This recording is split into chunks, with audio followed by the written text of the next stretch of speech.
আমার নাম মোহাম্মদ রনি। আমি তরমুজ বিক্রেতা, ব্যবসায়ী। কারণ বাজার আমার বাপ দাদা তরমুজ ব্যবসা করছে। আমার দাদা মারা গেছে, আমার বাপ মারা গেছে, পরে আমি আছি। কোনটা লাল হইব, কোনটা কাঁচা হইব, কোনটা মিষ্টি হইব, কোনটা রসমালাই হইব, কোনটা ভালো হইব, কোনটা পচা হইব, এটা আমি সব শিখছি। 10 বছর গোলামি করছি আমার বাপ দাদার সাথে। আমি ছোট থেকে বড় হয়েছি।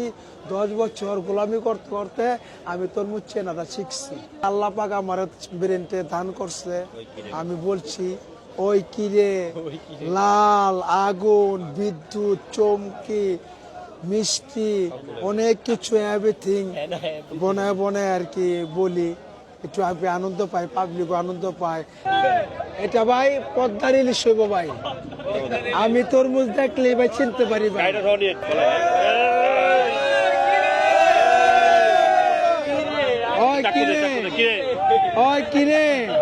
মধু, রসমালাই, মধু মধু মধু মধু মধু